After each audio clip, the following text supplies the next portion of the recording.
Welcome to the ePathshala lecture series in computer science. We are dealing with the computer architecture course. This module is about dynamic scheduling with speculation. So, the learning objectives here are to introduce the concept of hardware speculation and see how hardware speculation can be brought into the dynamic scheduling algorithm that we have already discussed. So, the previous modules we looked at dynamic scheduling, and dynamic scheduling, as you all know, is dynamic reordering of instructions at runtime. So, at runtime identify instructions which already have operands available and try to execute them out of order. So, it is a strictly in order issue. We do an out of order execution and out of order completion. In order issue indicates that if an instruction has not been issued because of a structural hazard, then subsequent instructions also cannot be issued. But once instructions get issued and operands are available even out of order, you can go ahead with out of order execution, and with varying latencies of instructions they will also finish out of order. And all this, when we have branch instructions also coming into picture in your instruction window, we look at the dynamic branch prediction techniques, and based on the branch prediction that is done, based on the branch predictor's outcome, we try to fetch instructions beyond the branch and try to go and fetch and issue these instructions. So, based on the branch predictor, branches are dynamically unrolled, loops are dynamically unrolled, and we go ahead and fetch and issue these instructions. Remember the fact that these instructions beyond the branch, from the examples that we discussed in the earlier modules, we observe that these instructions are only fetched and issued, but we have not executed these instructions till the branch gets resolved. That is because of the fact that if we go ahead and execute these instructions and later on find out that the branch prediction was wrong, then we do not have any means of undoing the effects of these instructions. So, that was the drawback of the dynamic scheduling approach that we discussed earlier. Now, which means that if we are not trying to look at executing instructions beyond the branch, we are not exploiting enough instruction level parallelism, because branches are very frequent, and if we do not execute instructions beyond the branch, we are only fetching and issuing them, we are not exploiting enough ILP. So, we try to bring in an additional concept here called the concept of speculation. So, in the concept of speculation, hardware speculation, what we try to do is every cycle you try to execute an instruction even though it may be a wrong instruction. We are only speculatively executing the instructions. So, you have a branch instruction, even before the branch gets resolved, we would like to not just fetch and issue the subsequent instructions, but go ahead and even execute these instructions. This may be a wrong instruction that is executed, but if it is a wrong instruction, we will have means of undoing the results of the wrong instruction. So, which means that because prediction is not sufficient to exploit high amount of ILP, we are trying to overcome the control dependence by speculating on the outcome of branches and executing the program as if our guesses were correct. So, we are doing a speculative execution of instructions. So, in the case of dynamic scheduling, we only looked at fetching instructions and issuing instructions before the branch gets resolved, but these instructions are not executed before the branch gets resolved. With the concept of speculation added, we not only fetch and issue instructions, but we also execute instructions. So, if a speculation goes wrong, if it is an incorrect speculation, then whatever we have executed is wrong. So, we will have to undo the effects of the execution. So, we are basically trying to construct a data flow execution model and execute instructions as soon as the operands become available. So, if you look at the three components of speculation here, first of all we have dynamic branch predictor, because you know that we cannot ignore branches, we are very much interested in handling branches also. So, we have dynamic branch predictors. We have already discussed the different types of branch predictors, dynamic branch predictors. So, you have a dynamic branch predictor to choose which instructions to execute, because the dynamic branch predictor will tell you which way the branch is predicted to behave. So, either the taken path or the not taken path. Accordingly, you can try and fetch and issue instructions from the predicted path. So, you need to have a dynamic branch prediction. The second component of speculation is, in order to allow speculative execution of instructions, we need to go in for the concept of speculation, where even before the control dependence is resolved, that is even before the branch is resolved, we go ahead and execute these instructions. Support is needed for undoing these operations if at all the prediction goes wrong.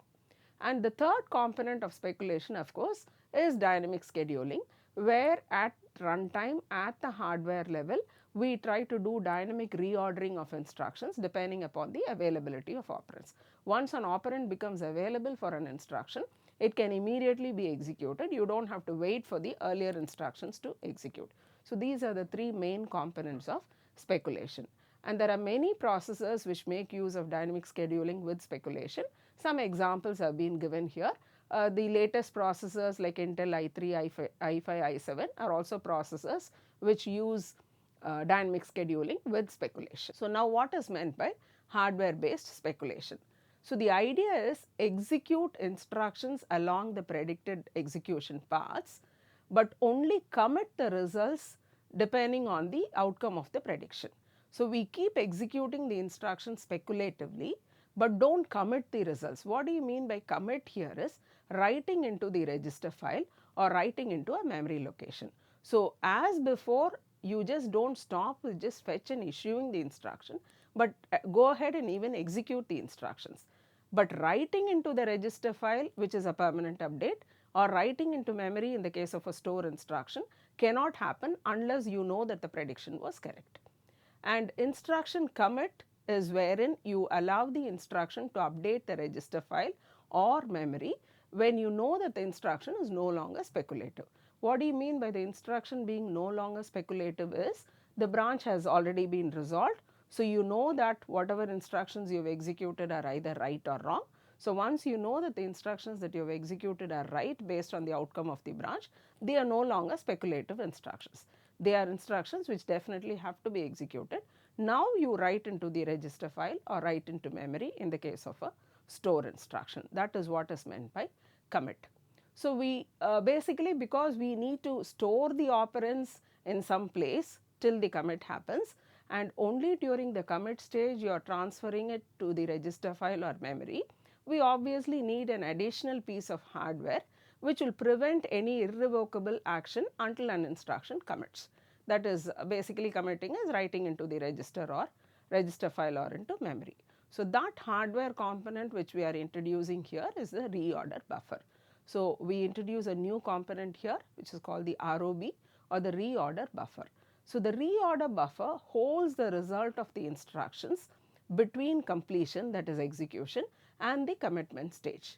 So, this is also used to pass operands among speculated instructions, because if you have a sequence of instructions following the branch and the branch has not yet been resolved, now all of them are speculative instructions. So, once you store the results for a particular instruction in a reorder buffer, if a subsequent instruction which is also speculative wants to use this result, you can just pass it from the reorder buffer. And reorder buffer, basically if you look at the data structure that is needed for a reorder buffer, it basically requires 4 components or 4 fields. One is the instruction type. What type of instruction are you trying to commit now? It may be a branch instruction that you are trying to commit, it may be a store instruction that you are trying to commit, or it may be a register related instruction where you have to write into the register file either an ALU operation or a load instruction where you will have to write into the register file. So, you try to distinguish between these 3 types of instructions, and then you have a destination field, because you know that these instructions will have to write into registers. So, which register number does this instruction have to write into, that is the destination field, and what is the value that is to be written either into memory or into register file, that is the value field, and a ready field which tells you whether the data is available correctly or not. That is, if the instruction has already finished execution and the data is available and the instruction is ready to be committed, provided its turn for commit arrives. So, that is the function of a reorder buffer, and basically understand the fact that the reorder buffer just extends the architectural registers just like what our reservation stations did. Earlier what we did was we had reservation stations, we had a mapping between the registers and the reservation stations. So, the registers were architectural registers were extended with the help of reservation stations. So, now we not only use reservation stations, we are not doing away with reservation stations. Along with the reservation stations, we also have a reorder buffer which extends the architectural registers. So, the reservation stations will buffer the operands from the time an instruction is issued till the time an instruction finishes execution, and the reorder buffers the operands from the time an instruction finishes execution to the time an instruction commits. And one more change that we are trying to bring in here is, which we have to bring in here is, we will have to modify the reservation station entries. Earlier an instruction was identified by means of a reservation station entry. Every instruction has been assigned, is normally assigned to a reservation station. So, from then on an instruction is identified by means of the reservation station entry. Now, you know that an instruction has to be given a reservation station entry, and it also has to be given a reorder buffer entry, and the reorder buffer entry is going to remain till the instruction gets committed. So, we do not identify an instruction anymore with a reservation station entry, we identify an instruction using an ROB entry. So, on misprediction, what happens in the reorder buffer? So, it is a completely in order commit that we are looking at. So, it is an in order issue, it is an out of order execution, out of order completion, but again in order commit. So, when an instruction's turn for commit arrives, that is when it comes at head of the queue to be committed, you check whether your prediction for the branch instruction was right or not, and find out whether these instructions can be committed or not. So, on misprediction, you know that you had mispredicted the branch. So, and all instructions which you have speculatively executed based on the misprediction are obviously wrong, which means all the speculated entries in the ROB will have to be cleared. And exceptions, obviously you will also have to handle exceptions. Exceptions also are easier to handle in the case of a speculative execution. Remember that when we discussed the last module, we said maintaining a precise model becomes very difficult with dynamic scheduling in place, but with the hardware speculation being incorporated with dynamic scheduling, it becomes easier to handle exceptions, because you can also defer the handling of exceptions till an instruction's turn for commit arrives. So, even though an exception had already been generated or raised, you do not handle it out of order, you wait for the instruction's turn for commit arrives and only then handle the exception. So, this is the overview of the architecture which incorporates a reorder buffer also, along with whatever dynamic scheduling architecture we already had. So, it is pretty much the same diagram except for the incorporation of the reorder buffer, except for some changes of course. You find that you still have the reservation station entries. So, when an instruction is issued from the instruction queue, check the type of instruction after the decode process is over.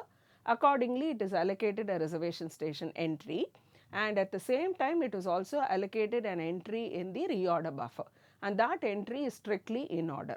So, those entries are done, that is done during the issue stage. And once an instruction becomes available for execution, that is ready for execution, operands become available, it automatically enters execution as before.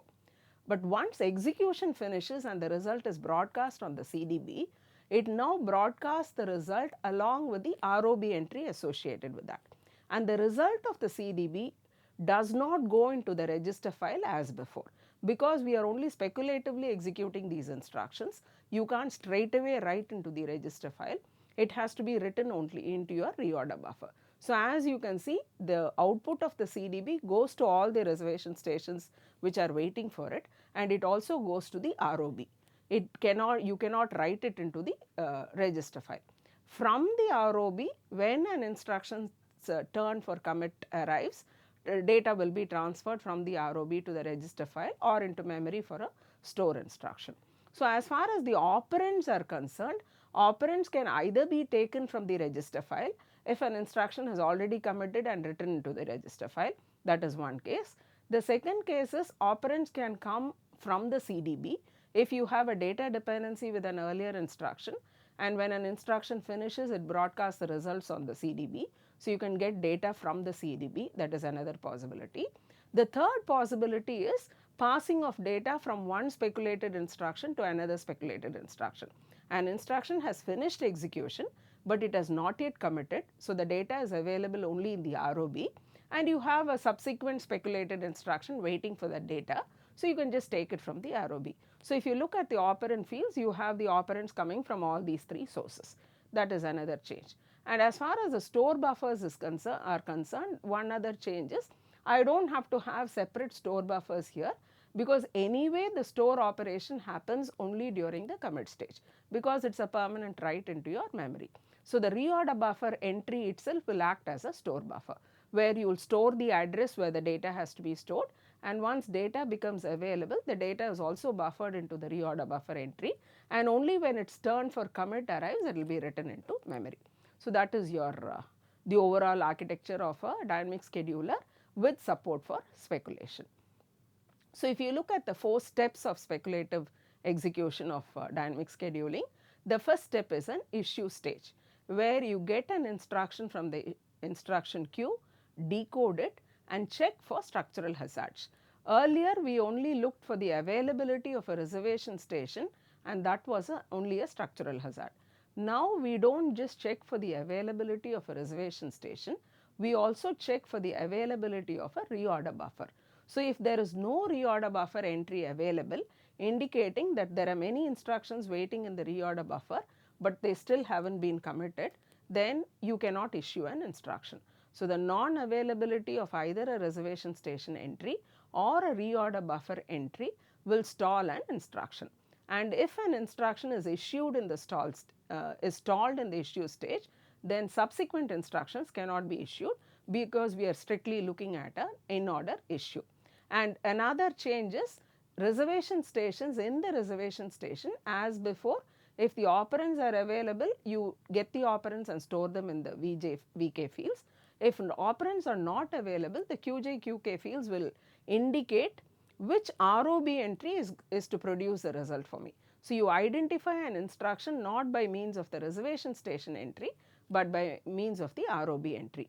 And the renaming that happens between the register, the reservation station and the ROB, basically this is the concept of extending the architectural register file and the renaming process, and this helps us overcome all our name dependencies. So, the second stage of the speculative Tomasulo's approach is the execution stage. Now, execution happens as soon as operands become available. So, every instruction in your reservation station waits for the operands to become available, and once both the operands become available in the reservation station, you can allow that instruction to start execution depending upon the availability of functional unit. If an operand is not available for an instruction, then of course you will have to keep watching the CDB for the results to be broadcast on the CDB. And this step basically checks for raw hazards, because you know that if an instruction is data dependent on an earlier instruction, then this instruction, unless the earlier instruction finishes, the current instruction cannot become ready for execution. That is basically waiting for your data dependence. So, and that basically handles your raw hazard. And if you look at load instructions, loads still require a two-step process, where one step is the effective address calculation and the second step is the actual memory access. So, that is for a load instruction. For a store, of course, you can only calculate the effective address. The data becomes available, it will be stored in the store buffer, and only when the commit stage arrives, this data will actually be written into memory. Memory access is done during only the commit stage. The third step of your Tomasulo's speculative approach is writing the result. Once the execution finishes, now execution, the number of clock cycles that an instruction remains in execution will obviously depend upon the latency of the instruction. So, once the instruction finishes execution, it is going to write the result on the CDB.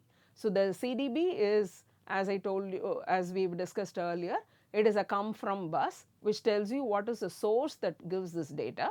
For example, the ROB entry which gives this data, and it also says that this is the data. So, every reservation station waiting for it takes in this data, and the ROB entry which has been indicated there also takes in this data, and this is broadcast on the CDB. And once the data becomes available, then obviously all these instructions which are waiting for it can start executing. And once an instruction has finished execution, the reservation station entry is no longer useful. It has buffered the operands from the time an instruction has been issued to the time an instruction finishes execution. So, the reservation station entry can be freed up and it is ready to take in other instructions. Now, the last stage of your Tomasulo's approach is the commit stage, which we have added here because of the speculative execution. So, speculative execution, fourth stage is the commit stage, where you actually commit the instructions. So, the instructions commit or the instructions finish completely only during the commit stage. So, that is wherein the data from the intermediate buffer, which is your reorder buffer, the data from the reorder buffer is written permanently into your register file, or in the case of a store instruction, it is written into a memory location. And always remember that it is a completely in order commit. So, only if an instruction reaches the head of the ROB, you will have to move on its data from the ROB to the register file. So, suppose if it is a load instruction that you are executing, we already have a type field in your ROB entry which tells you whether it is a register file that is to be written, that is a load instruction or an ALU operation, or it is a branch instruction, or it is a store instruction. So, if it is an instruction which has to write into the register file, for example, an ALU or a load instruction, you just take the data from the ROB and write it into the register file and remove that entry from the ROB, because the ROB's purpose for that instruction is over. That is the first type of instruction. Committing a store is again similar to this, except that instead of writing into the register file, you will have to write it into memory. And if it is a branch instruction, the third type of instruction is of course a branch. So, when a branch instruction's turn for commit arrives, check whether the branch has behaved according to the prediction that was made or not. So, the branch would have been predicted to be taken or not taken, and accordingly you would have speculatively executed instructions. Now, check whether the prediction and the exact behavior of the branch, the actual behavior of the branch matched. Suppose if it was an incorrect prediction, the branch behaved the other way, then it indicates that whatever speculation you had done was wrong. So, all the instructions in the ROB starting from the branch instruction, which are all speculative instructions, will have to be flushed from the ROB, and you will have to restart fetching the instructions, issuing the instructions, and executing the instructions. On the other hand, if the branch was correctly predicted, then whatever speculative execution you had done is right. So, those instructions are ready to be committed, of course in order. So, the branch is now removed from the ROB, its purpose has been solved. So, remove the branch from the ROB, take the next instruction, check what type of instruction it is, accordingly do a commit depending upon the type of instructions. Now, once an instruction commits, obviously its entry in the ROB is reclaimed, so that another instruction can now use an ROB entry. But remember that ROB is it's only a queue data structure that you maintain. So, instructions are removed from one end of the queue, whereas additions happen at the other end of the queue. And if the ROB fills, if the ROB is filled up, we simply stop issuing an instruction unless an entry is made free.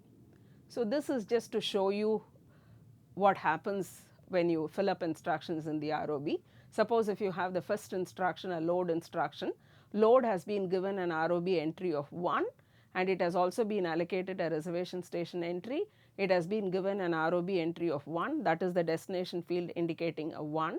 So, that is for the first load instruction. So, you have the destination field. Destination field indicates that F0 is to be written by this instruction when it commits. The type of instruction is a load instruction. The value field will store the value of the load instruction after the memory access is done, and done indicates the status of this instruction, whether the execution of this instruction is already over or not over. In the second clock cycle or the next clock cycle, you try to issue the next instruction. The next instruction happens to be an add instruction. So, you allocate a reservation station entry allocated corresponding to add, the add functional unit. You identify it by means of a reservation ROB entry 2. So, it fills in the ROB entry 2, and again the destination field there is F10. So F10 is indicated as the destination field. If you look at a third instruction, that's a divide instruction which has a destination field of F2, and that fills in the ROB entry 3. It is given strictly in order. So ROB entry 1 is occupied by the load instruction, ROB entry 2 is occupied by the add instruction, and ROB entry 3 is occupied by the divide instruction. So now all along we have only been discussing about register operands. Now what happens when you have a memory operand? Don't you have to consider memory operands also? Will you have hazards associated with memory operands, and how do you handle them? So suppose you have a load that follows a store in program order. Are these two related? Say for example, I have a store instruction 0R2 R5 and I have a load instruction R6 0 R3. Now are these two instructions related or not? Is there a possibility of a raw hazard between these two instructions, the store and the load? Earlier when we were only looking at registers, it was very easy to handle, because just looking at the register numbers, you know that there is a data dependency between these two instructions. It was easier to handle. But when you have a store instruction and a load instruction and they have to maintain program order, which means store has to finish first and only then you will have to do the load. Otherwise your raw hazard will come in. You will have to do a read operation after the write has happened. Otherwise if you try to change the program order, you will have a raw hazard. Now the same thing holds good for memory also. So unless you know that these two addresses don't give the same effective address, they don't point to the same location, you have a problem. So can we go ahead and start the load early? Now store address could be delayed for a long time by some calculation that leads to the calculation of R2, let me say a divide instruction. And because the store address calculation is getting delayed, we may want to issue or begin execution of a load instruction earlier itself. Now this answer is that can we do this can we do it out of order or issue them together, is that we are not allowed to start the load instruction unless we know that these two registers are not the same, addresses are not the same. So if the two addresses, effective addresses are not the same, then you know that they are referring to two different memory locations, there is nothing wrong in changing the order. But if they refer to the same effective address, obviously there is a data dependency between these two instructions, and if you do not follow the program order, it will give rise to a raw hazard. So what is the hardware support for memory disambiguation? So you need to have a buffer which will keep track of all the outstanding stores to memory in program order. So keep track of the address when it becomes available and the value when it becomes available, and it is strictly FIFO ordering, and we will retire stores from this buffer in program order. And when issuing a load, record the current head of store queue. That is basically trying to identify which are the stores that are ahead of this load instruction. So when we have an address for load, we will have to check the store queue. If any store prior to load is waiting for its address, then stall the load, because unless you calculate the address, you do not know whether they are going to conflict or not. So you will have to stall the load. If the load address matches the earlier store address, it is basically an associative lookup. Then now we have an actual problem. There is a memory related, memory induced raw hazard. So if the store value is already available, return the value. If the store value is not available, return the ROB number of source. Otherwise, send out the request to memory. So actual stores commit in order, so you do not have to really worry about war hazards through memory. So war and war hazards through memory are eliminated with speculative execution, because the actual updating of memory occurs strictly in program order, that is when a store is at the head of the ROB, and hence no earlier loads or stores can still be pending.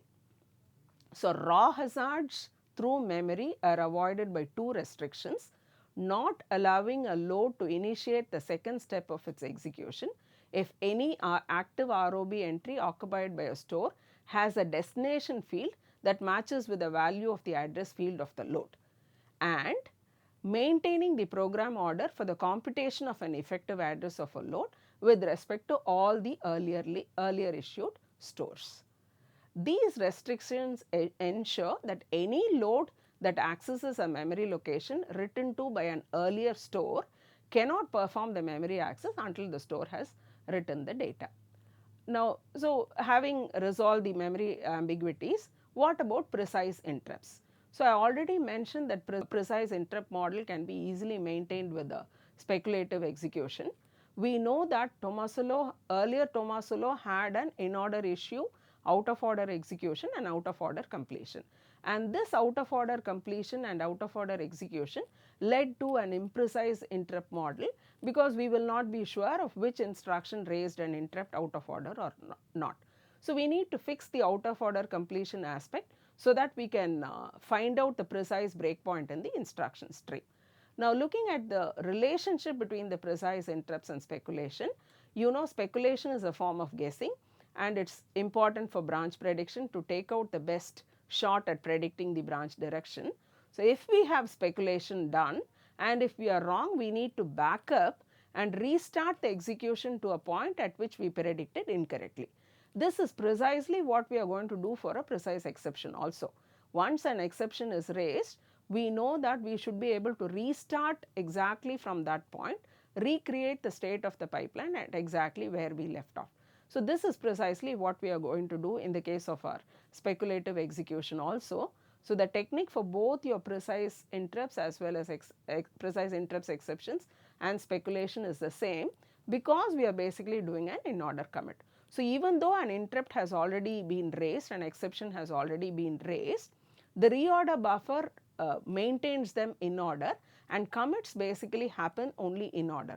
So, even though an exception has already been raised, the exception is handled only when its turn for commit arrives. So, we will not handle exceptions out of order. So, that basically gives rise to a precise interrupt model. So, to summarize, in this module, we identified the fact that if you have to exploit ILP further, we can't just stop with just fetching and issuing instructions. We will have to go beyond that and start executing instructions beyond a branch. But if you are doing executing instructions beyond a branch, which is a speculative execution of instructions, you obviously need to have some means of storing the speculative results and then committing these results only when you know that these instructions are no longer speculative. Now, the reorder buffer precisely does that. So, it buffers the results of the execution till the instructions turn for commit arrives. And there are basically 4 steps here. You have an issue stage where an instruction is issued, a reorder buffer entry is allocated, a reservation station entry is allocated. Then you have the execution stage where an instruction enters execution as soon as operands become available. A write result when the instruction finish execution and they broadcast the results on the CDB, which will go to the reorder buffer and the reservation stations. And finally, the commit stage where the result is transferred from the ROB to either a memory location in the case of a store or the register file in all other cases. And if you have a problem with a branch, if the branch was predicted incorrectly, then all the speculative instructions are flushed from the reorder buffer. And issue and commit are strictly in order, and memory disambiguation is done in order to avoid all the memory related hazards. And this also helps us maintain a precise exception model. Thank you.